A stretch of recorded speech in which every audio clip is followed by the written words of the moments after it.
بسم الله الرحمن الرحيم. الرحمن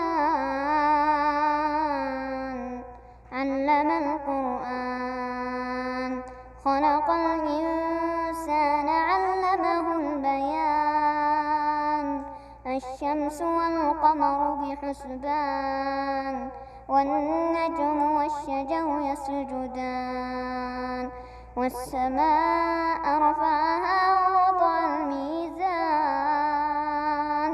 ألا تطغوا في الميزان وأقيموا الوزن بالقسط ولا تخسروا الميزان والأرض وضعها للأنام فيها فاكهة والنخل ذات الأكمام والحب ذو العصف والريحان فبأي آلاء ربكما تكذبان.